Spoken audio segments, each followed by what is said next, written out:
what's in there for them, lead with value, right? Yes. Wow, Yes. quote. That's why you are chief business officer, because you're always looking at the bottom line. What's the value for the users?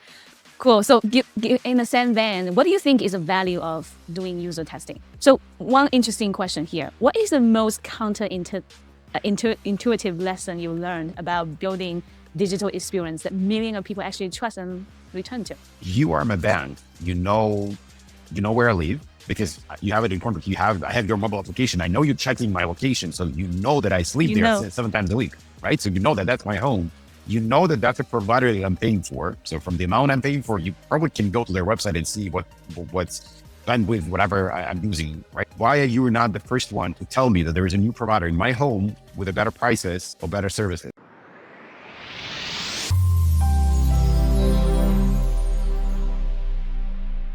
All right, let's dive into it. Welcome to UX Stories. I'm your host, Lee Hong Hickam. I've spent my career obsessed about how we understand what users actually think. So when Chris and I scaled usertesting.com from zero to IPO, we thought we had it figured out. But AI has changed everything. So now the speed of building is 10 times faster than the speed of listening. So Chris and I had to build Bayset. We want to use vibe testing to match the speed of vibe coding. I'm here to talk to builders who want to ship products their users love. Today, I'm joined by Alex Pyatigorskiy. Alex, you wear many hats: head of product at Vama, CPO and co-founder at fallacy.one. You also were one-time chief digital business officer at Disney, one of my favorite brands of all time. You operate at the intersection of global entertainment and cutting-edge digital commerce. So besides your glory resume, we and the listener here want to know, who are you as a product builder deep down? First of all, thank you for having me here. It's a pleasure to be part of this conversation, which is like essential to me personally. I consider myself to be a product guy at the core. I was doing this for the endless time since my beginning of doing anything around digital products. But essentially, I am the guy who is usually there to make sure that customer is not forgotten in the pace of trying to bring new technology or make more money or anything like that, because customer is actually the core of everything we're doing and everything we're building.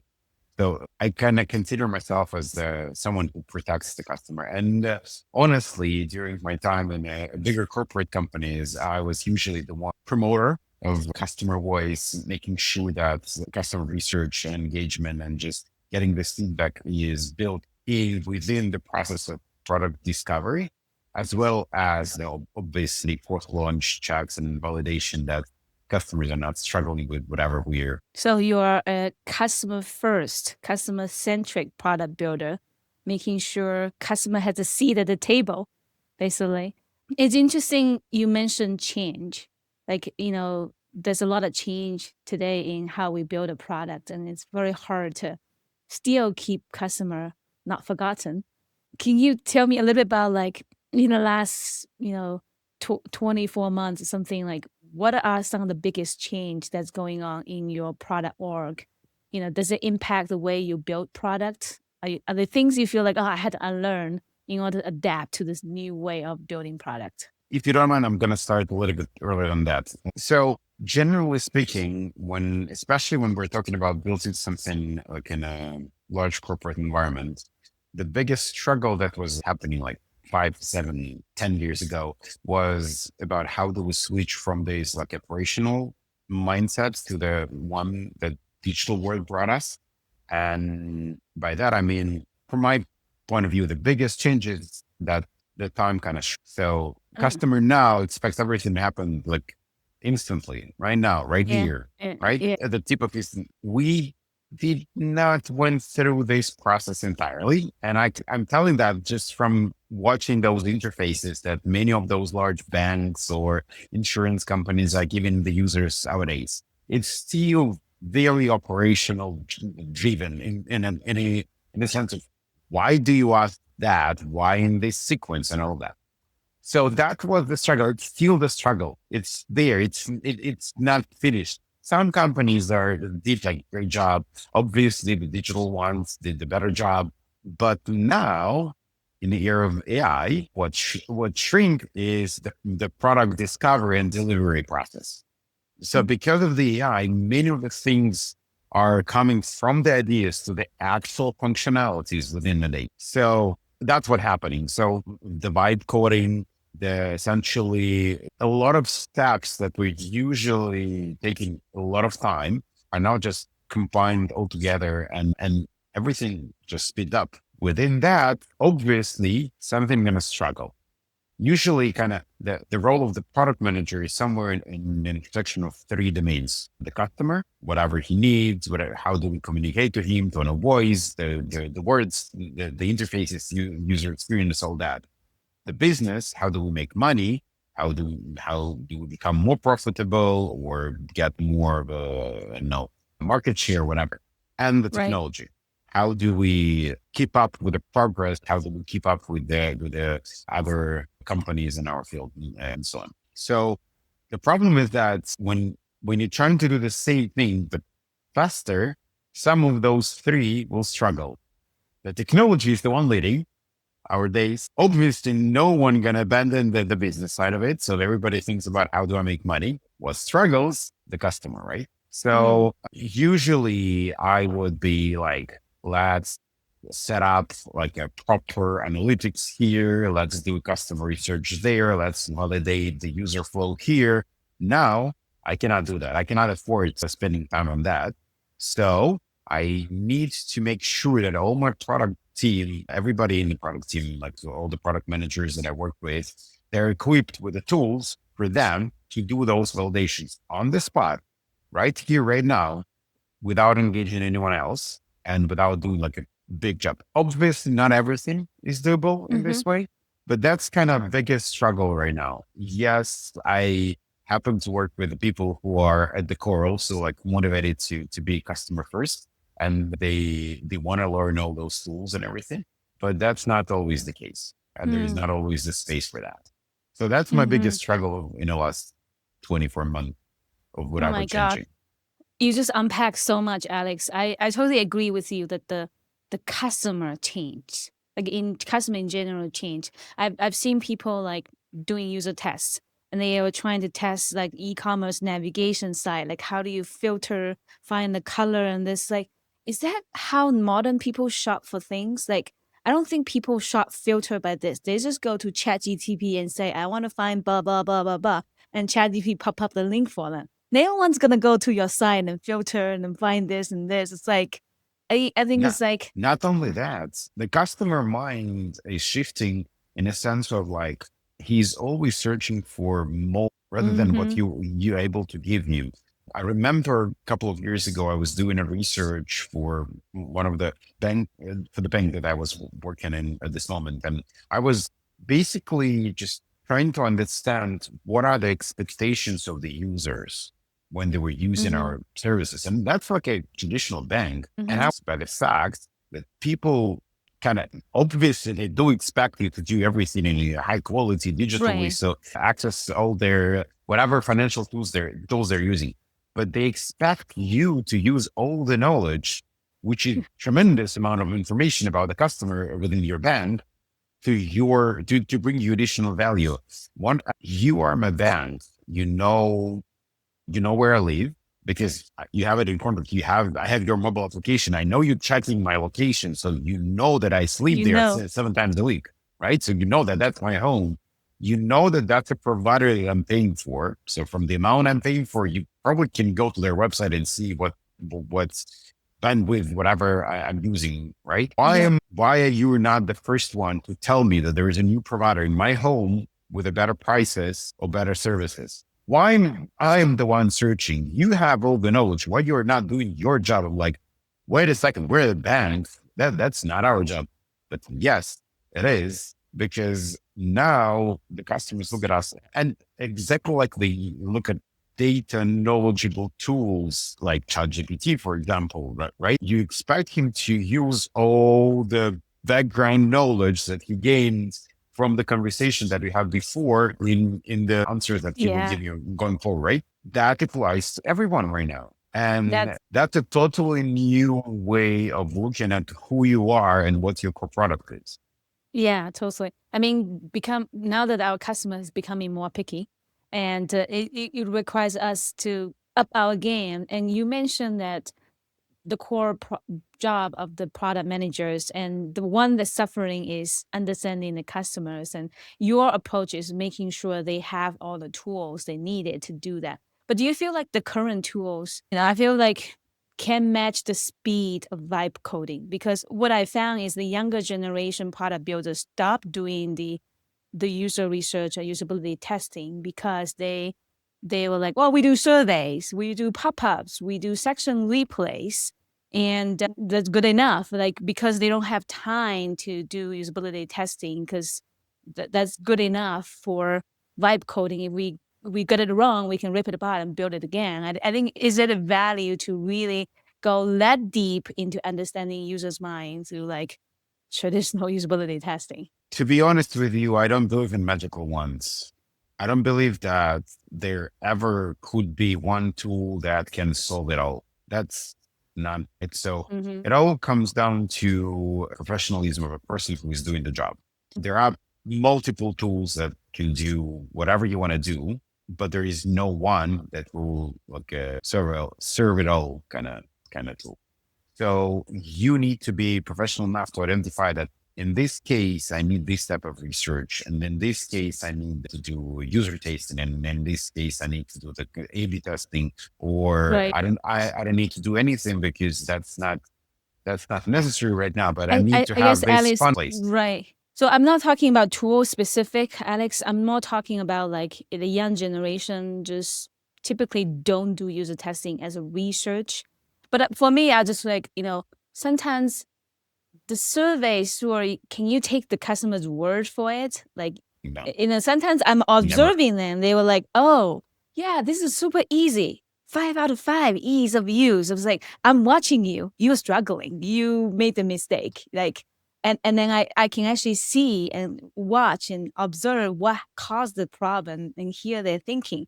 But without this kind of deep research, you don't know the why, right? You don't understand, oh, they have this ridiculous expectation. But I feel like, is that kind of a user research for old folks like us, or like is it too outdated? Maybe we're not like up to standard. Maybe the vibe coders have a better idea, right, where like section replay and survey could replace it. I want to be open minded on that. Look, I had a couple of conversations recently with the founders of companies with quite a lot of experience that basically Yeah, fully abandoned the user research, like a pre-launch user research. yeah, Um, I have that and too. and both of them said me the same thing, like users never can explain what they need.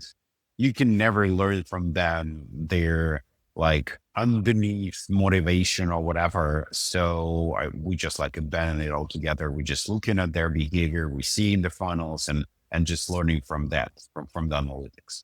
And I do understand why that may happen in some cases, but I still believe that we should, once again, that's what I was talking about, the professionalism, have to identify what need to be done in this particular case. And with the vibe coding, which is totally changes the whole perspective, because in many cases, what I see with the projects with that, like using vibe coding at the core, usually we're talking about something that is like a test of the waters, which means that they need to make sure that they have a minimum amount of time. I have never ever in my life seen anything done quick and dirty that was not revealed later on, like 80 to 90% of everything ground up to do it more sustainable, which is absolutely fine. It's fine. You need to prove the concept or check everything. And yes, if your main metric is a speed, you don't Yes. have time for all of that. Yeah. You just need to prove that whatever I did without research catched this amount of people. So if I do it with a tracker research, I obviously going to catch more, not less, Right. You right? think they didn't do the research properly. That's why oftentimes I ask people like, hey, the famous Henry Ford questions like, hey, if I ask the user, they would say, I want a faster horse, right? Users don't know what they want, and the visionary leaders know what they want. So I should just build it for the user because I know better than they do. Look, And then, yes and no. I mean, obviously, you don't need to go to customers to ask them, and don't need to explain him how to build a car. But when he was building a car, he made a decision which color to color all the cars. Right? He colored yeah, all of them black. Why he did so? I think there was some kind of research, maybe just asking around or whatever. He could make it all yellow or white or whatever. If you chose black, that was like a specific user experience decision that he made. I think that, yes, obviously he was not asking them how to build the whole factory and what cars to produce, but when he was thinking about that, there was a lot of customer insights built within. yeah. That's why different people is one last interview said, oh, I bet Henry Ford probably showed an image of the car, like a prototype. Yeah, if you do prototype testing, you maybe do it. But I think, as entrepreneurs or product builders, we should listen in to the customer's needs and want, not to the specific solutions of the customers. So at this point, they want faster. And the faster could be a faster horse, it could be a faster machine, it could be faster airplane. So the final solution can be done by the visionary product leader, but the users can contribute on telling them what is the biggest problem in their wish list. I Absolutely. think that would be cool. You're not looking for the solution. You're looking for the customer pains to be solved, jobs to be done, Yes, right? job to be done. You're looking for the right thing, not like, oh, do they want red or yellow? More like what pain point they have. So one interesting question here. What is the most intuitive lesson you learned about building digital experience that millions of people actually trust and return to? Hmm. Counterintuitive is basically stick with the pain points. That's exactly what we were talking about. You need to stick with bringing the value, throwing the value first.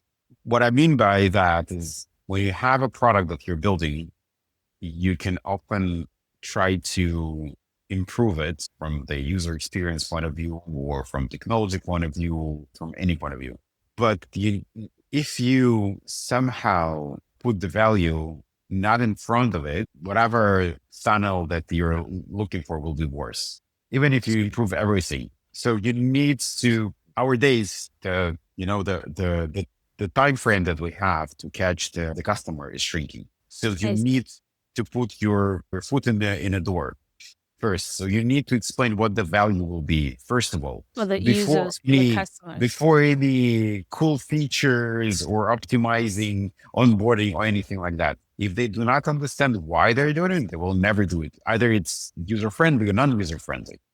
So the value first. That's in many cases counterintuitive. You kind of need to open up in front of it, but you need to find a way to do that. That's the only thing motivating them, not cool interface, AI-like onboarding or anything like that. What's in there for them? Lead with the value, right? Yes. Wow, Yes. cool. That's why you are chief business officer, because you're always looking at the bottom line. What's the value for the users? Cool. So in a sense then, what do you think is the value of doing user testing? The value of doing user testing, actually, there are many values. One of the biggest values that I found, I mean, first of all, how can I identify that user testing is something that is bringing value to me as a company, as a team of people working together? I can give you an example of like, once again, a very old school bank that I used to work for. And I remember I was just going to the C-level floor and knocking every single door and asking them, do you know what's user experience is, how it's measured? And I was just brainwashing everybody until they let me build the user experience lab within the bank. Wow. And we started testing everything inside. And month after we launched, and that was pre-COVID time. So we were talking about like physical interviews. People were coming in and we were doing like physical interviews, Zoom interviews, and with eye checking and all that stuff. Obviously, none of that is not existing anymore. We have the digital tools for that, but that was old school. We had two rooms. One room where the researchers were and where basically we conducted the interviews, and another room hidden by the hidden mirror. So basically you would not see it from the room number one. I called it a torture room. Not the one where interviews are happening. That's not a torture. The torture is looking at the results of whatever you built. So in a month after that, when I realized that I cannot get into that room for the entire week because it's fully packed of C-level people, managers, designers, product people, development engineers, looking at what customers are trying to do with whatever product that we were testing at the time. Because like there are so many people involved in the process, and I'm like, yeah, I'm bringing value because now they have insights they have never thought before. So Wow. once again, obviously you need to check that they will not act on word on one particular customer that's not something that needs to be put in the backlog. You need to validate all that and extract those jobs to be done out of the interest of one person and all of that, obviously. But when 7 out of the 8 respondents do not see a left side column in the 3-column interface, you know that you can put anything there. It's just waste of your space. You need to restructure everything Right. for the better use of the space. And you cannot identify that means pre-launch. Obviously, you can have post-launch analytics saying that there were no clicks there, but why? Maybe you put something uninteresting or it's a blindness of the customer or whatever in this kind of interface. So the things like that are obviously insight. I love this story. This is the best story ever. The torture room becomes the most popular room in the whole. You can't make it into that. You still start selling Yeah, and tickets to that torture room. our lab was in another part of the city, and when I saw the C-level people making the That was really fun. Wow. Now everything is in digital. Cool. This is awesome. Okay, I will go through some rapid questions and then we'll kind of dive in to wrap up today's interview. So obviously you don't I don't know if you have a current torture room lab built in your current location, but what does your current user testing stack look like today? we have a couple of, first of all, mostly based on analytical funnels. So I need to identify the problem before I do the testing. And obviously we do have a stack for the pre-launch testing. We use user testing.com as a platform. We use a couple of very newish AI products, and one of them is not even launched yet, which is very similar to the vibe coding. So basically it's Okay. the vibe testing kind of tools where basically I can do the, but to be honest with you, I'm not limiting my team to the like a specific stack. Sometimes they come up with ideas on what they're doing. Obviously, we do have A/B testing platform built in and a survey platform just to get this Cool. feedback. And I kind of get a lot of insights from other customer care tools like Intercom, where I Okay. 75% of all the customer requests resolved by the AI bot. But within those conversations, we can get a lot of insights on what's happening, where the problem is, and what needs to be changed. Okay, like intercom and user testing the con and yes AI. Is yes AI more like an AI tester doing the test or is a real human? It's Yasna AI. No, it's AI doing it. Oh, interesting. I need to check it out. Okay. Thank you for sharing it. We are also developing an AI tester, but trained by your own user behavior and persona. So we'll definitely check it out. What do you like about that? You feel like there's no one tool that worked well, so you had to use several tools to build it out. Because they're built for different things. Not all the testing I'm ready to. I mean, I would still prefer to do the deep dives like by people, by my researchers, not by the AI. Not because the AI is not good enough, just because you need to be very reactive to Hmm. customers and say AI is not there yet. He will be at Hmm. some point, but not Yeah. there yet. Also, you need to have a lot of like context about what we are actually trying to get out of him, and just because with our current product, we're kind of trying to disrupt the current user behavior. So you background knowledge and disruptive questions to the customer. So we're still doing that old school. But some of the where it's straightforward, and I just need like to get very quickly 20 opinions on something, AI can do that perfectly. and I will Yeah, have a the quick, result. quick Usually struggle. I would have like waiting. I will be waiting for the results like a week. Now I can have them within the 24 hours. I mean, all Okay. days versus today. Yeah, but you can still get the human insight within 24 hours and from your Yes, own customer. when we're talking about some kind of bigger research, Yeah, still big. What do you mean by bigger research? Like 30 people, 100? it's not about only number of people. It's mostly about the fact that all days you need to go over like manually the records of everything, the transcriptions, and just identify the words. Now this part is fully done by the AI. So you have all the common patterns from all the interviews that happened, regardless if they were done by AI or the actual person. So the department identification there, the word clouds are there, so you can get an insight like these. Cool. That's awesome. Great. Last question. If you had a magic wand, what's one thing that could make gathering human feedback dramatically easy for your team? Oh, making people feel their actual feelings and what they are actually. I mean, in most cases, it's helping them to identify them because usually you get this feedback. It's a feeling and emotions hiding behind something, but you do not understand what it is. I'm gonna give you an example. One of the things that we're working on is how do you better the products solve the issue of payments, especially like bill split or when several group of people doing something together and someone pays, someone needs to repay, and all those reminders and how do I split those bills? Those are very Sensitive. not only sensitive, it's very Delicate. no. I mean, for some, yeah, for some people are blunt, some people are very uncomfortable talking about that. It's a very Right, right. complicated topic, and we may be talking about something very very small in numbers, like I don't know, a couple of bucks or something, but still that may be very sensitive.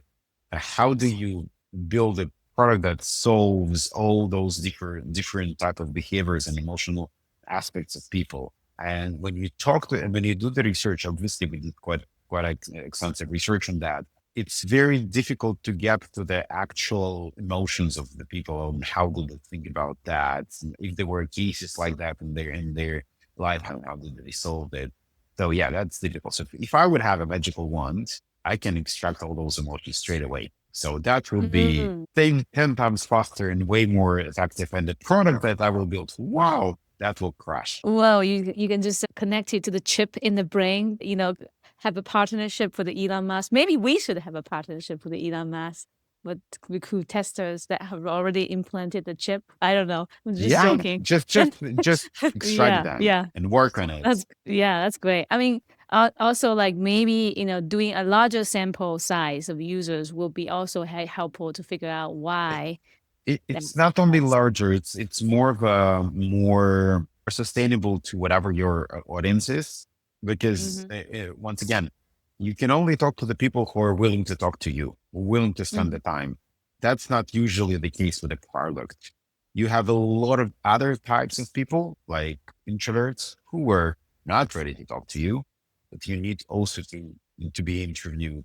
You cannot get those insights, right? So that You can. They won't talk yes, to you, but yes, they, I understand. yeah. So that's where the problem is. So it's not only about making it bigger. It's more of a making it sustainable with whatever your audience is. Your research method need to meet where your users are, their personality type, because not everyone is the user testing type of speak out their thoughts out loud and share the feedback, and then not everyone can download screen recorder. You need to get to everyone, different type of users with different personality, different tolerant level of extroverted and speaking level, to give them space Absolutely. to speak out their thoughts. I think that's what we need to think about as researchers. Like, don't force a user to do research in your way, but do it in their comfortable way, the way they are used to. So that's a very good takeaway, Alex. All right, thank you so much for the time. What's your most fulfilling part of building product? See how customers enjoy it.